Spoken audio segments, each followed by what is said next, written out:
Greetings and welcome back to Room 303 and our discussion of what we call in Room 303 our Big Five. That is to say, a certain way of looking at titles and texts from at least 5 different perspectives. Now, our assumptions are that you've been following our stuff already, that you are privy to our introductory set of comments, and that you have already experienced what we had to say about the first of our Big Five, epistemology, and what it is that you can know, and the very idea that maybe fallibilism is the best approach most of the time epistemologically. In other words, I think I'm right, but I could be wrong. That I could be wrong is important. And then number 2 of our Big Five, ontology, the study of individuals and being itself and the value of human beings, and the fact that we're not only just a body, but we're also at times a mind and maybe even something beyond that. That is to say, a strange trinity, maybe of 3 in 1. To what degree do texts posit this idea? And then notions of post-mortem, what happens when one dies. All of that we'll assume in our study of ontology.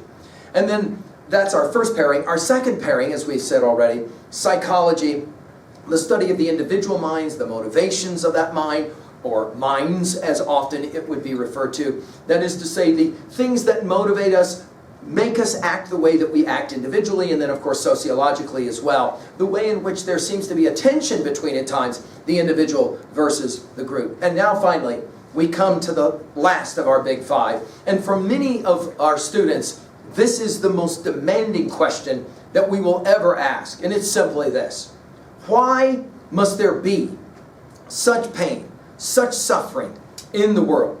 Why can't we live in a world where there is no pain, where there is no suffering? And what is this question? It is the question of theodicy. Theo, of related to God. Dike, of related to justice. It is the question that, of course, Milton will be playing with in his famous Paradise Lost. We've given full lectures at learnstrong.net. To justify the ways of God to men is oftentimes the referencing of the theodicy question.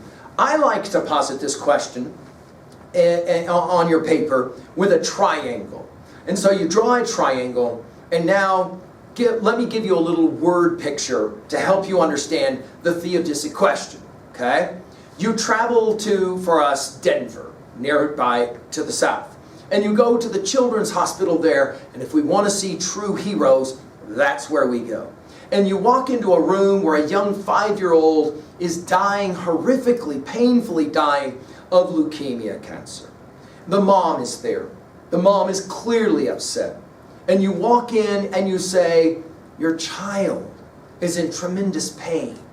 And on the triangle that you're writing on your paper, in the bottom left corner, you write that word: pain, suffering, bad stuff, evil, whatever word you want to write there. Clearly a child dying of cancer in horrific pain. That is evil, no question. And the mother looks at you and she says, I know, it's terrible. I wish there was a God who was powerful enough to be able to cure my daughter's cancer. And you say, oh, no. And now you're back to your triangle. At the top you write all-powerful deity or deities. Okay? An all-powerful God. And you say, oh, no. There is a God who is powerful enough to remove your daughter's cancer. Right here, right now. And she gives you the most incredulous look, and she looks back at you and she says, wait, what? Well, if that's true, that must not be a very nice God. And you say, oh, no. Now we're back to your paper. Now we're back to your triangle. Now we're back to the lower right corner, and you say, no. There is not only an all-powerful deity who can cure your daughter's cancer, there is an all-loving deity who wants nothing more than for your daughter's cancer to be abated. And now, of course, she is looking at you the way some of you are looking at me. She says, wait a minute. On that triangle on your paper, we have 3 postulates. 1, that the child is in intense pain and suffering. 2, there is an all-powerful deity that could easily cure that child's cancer. 3, there is an all-loving deity that not only has the power, but also has the great love that wants nothing more than that daughter's cancer to be cured, that child's cancer to be cured. The obvious question is what? That's the theodicy question. Can you explain why in a world created by an all-powerful, all-loving deity, how is it possible that we have all this pain and this suffering in this world? That's the theodicy question. Now, there are some who argue this question is the end of religious speculation. In other words, there is no answer that can be provided that the human mind could ever come to accept. Because obviously, of the three things on that piece of paper you just wrote down, obviously the child dying of cancer is the most obviously true, right? I mean, we're looking at the child dying of cancer. Okay, the other, we could argue, is somewhat speculative. And therefore, this is the end of the idea of theism, or the belief in an all-divine, all-powerful, all-loving deity. There is a counter-argument that says, wait. Maybe this argument isn't the end of religion, but rather the beginning of religion. How so? Well, no, wait a minute. Notice that the first thing we wrote on your paper, there in that lower left corner of that triangle, was that a child dying of cancer was pain, suffering, evil, bad. We wrote that down, yes? And the obvious question is, why? What is it that makes one speculate that a child dying horrifically of cancer is in fact evil or bad? For that notion, there seems to be some understanding of a standard that would qualify certain things as good and other things as bad. Where does that standard come from? Many argue, theologians argue, well, that's the notion of God.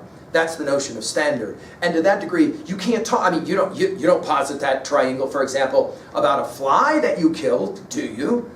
A fly versus this young child dying of leukemia cancer. On what grounds do we speculate? One is, well, that's just the way it works. Flies die. And on the other hand, man, this is a really, really sad thing that this child is dying of cancer. Notice how the theodicy question subsumes all four of our preceding big five. It presumes the notion of what we can know, epistemology, right? It assumes what we understand about ontology. A young girl dying of cancer is clearly more important than a fly dying. It as well subsumes notions of both psychology and sociology. Putting all those four together, we come now to the question of theodicy. Now, when we use this level of reading as we meet our text, what we're really asking is, what's the meaning of pain? What's the meaning of suffering? What is the point? Now, as we began our studies together, I want to point out that there's two basic questions that can be asked when bad things happen. The first is a fairly self-evident question, and it's this one. When something bad happens to you, you have a tendency to ask, why is this happening to me? You can go ahead and write that actually on your paper, and when you get to the word to, go ahead and capitalize it. Why is this happening to me? It's a fair question. It seems to be the question that we constantly ask when bad things happen. The classic texts that we will be referencing in 303 often point out, however, that question is often and most of the time an unanswerable question. Because no matter what answer is given as to why this happened to you, you constantly can find yourself with a follow-up question. Well, yeah, but why come? And it's a chain of questions that never seems to quite get answered. The question, why did this happen to me, is theodicically a weak question because you're never going to get to a legitimate answer. The classic text that we'll be studying, starting with our study of Plato all the way up to into our postmodern titles, constantly is addressing a second question, a potential second question, and it's this. No longer ask, why is this happening to me? But rather learn, and underline that word, learn to ask, why is this happening for F-O-R, me? Now, to change the preposition from to to for is fundamentally earth-shaking for a whole lot of thinkers and writers. Why? Because when I ask, why is this happening to me, I am imagining myself as somehow a victim in a universe where all this stuff is happening to me, and there's not anything I can do about it. But when you change the to a for, we're not saying that we celebrate pain and suffering. Yay, pain is... No, not at all. What we're asking is, what is the propedeutic nature of pain or suffering? The what? Propedeutic, instructional, didactic. In other words, is there something I can learn from this experience? And from that learning, I can maybe help to alleviate some of the pain and suffering, both to myself and to the world. That is the foundational notion of the theodicyc answer, question answer, that we will often see in these classic texts as we study them. What can be learned from this pain? Now, of course, the greatest academic instantiation of this is, in fact, Aristotle's Poetics, who argues that while the audience is watching the protagonist go through his catharsis, her catharsis, we think, of course, of Antigone coming to her shameful demise, right? Sad demise. We find ourselves identifying with the pain and obviously the pity that's a part of that cathartic experience. And in the process, as we identify with the fall of the protagonist, we begin to ask personal questions of ourselves. What would it be like to be in the situation of Antigone or Oedipus? Or to use a text that we love in 303, Arthur Miller's Crucible, John Proctor.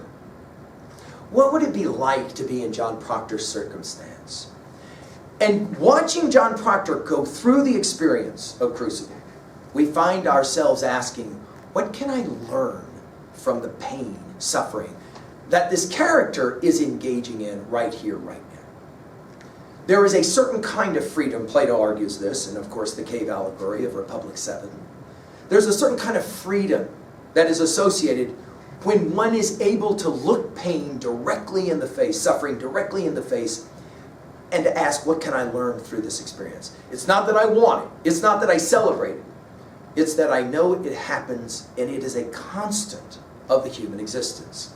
Of course, we learn this from our study of Beowulf and his engagement with those three monsters. He does defeat Grendel and Grendel's mom. Hurrah and high five to Beowulf. But there's a third monster he cannot defeat without the help of Wycliffe, right? That is to say, a lot of times the only way you'll defeat your monster is not alone, but rather with your pal. Now there's your sociological reading. But Beowulf is bitten in the neck and he must die. And much like Gilgamesh, as he loses his pal, he comes to this recognition of what it means to watch somebody you care about leave the park and no longer get to swing and have to go to the van. That, of course, elicits a certain kind of question of why? Why must there be this pain and suffering in the world? And what does our study of Homer suggest to us? Well, Odysseus goes through a whole lot of pain and suffering. But of course, it's for what? Well, his return to Ithaca. And to that degree, there's got to be some meaning, some value that we will assign to the pain and suffering in our lives. Now this, of course, is really taught well in Dante's Divine Comedy.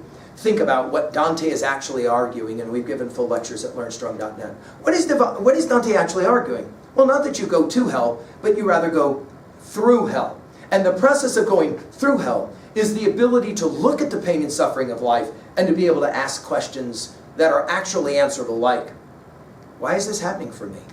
Because that is a question that I believe maybe I can answer. Can I find some meaning in the middle of this pain that will allow me to get through this hell and get on with living my life?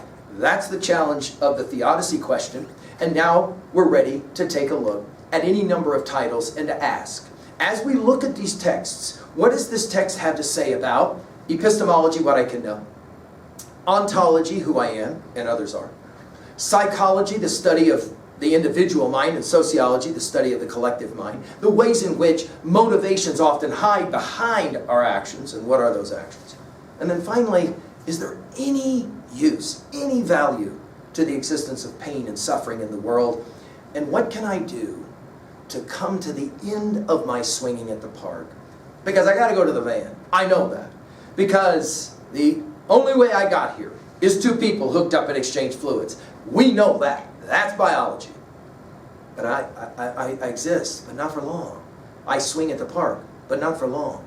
Sooner or later, I will have to come to that moment where I got to go to the van. And I got a flat line.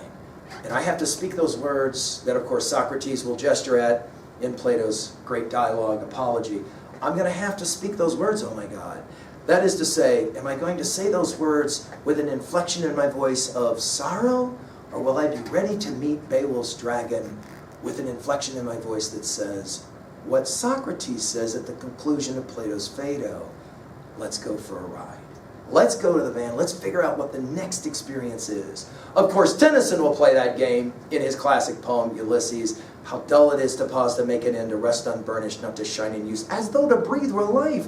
Life piled on life for all too little, and of one to me little remains. But every hour is saved from that eternal silence something more, a bringer of new things, and violet were for some 3 sons to store and hard myself. And this gray spirit yearning and desire to follow knowledge like a sinking star beyond the utmost bounds of human thought. There is ultimately the goal. When we take our big 5 and apply it to text, can we follow knowledge like a sinking star beyond the utmost bounds of human thought? I hope that as we get into the analysis now of texts, that you'll be able to utilize some of the concepts of the big 5. Thank you.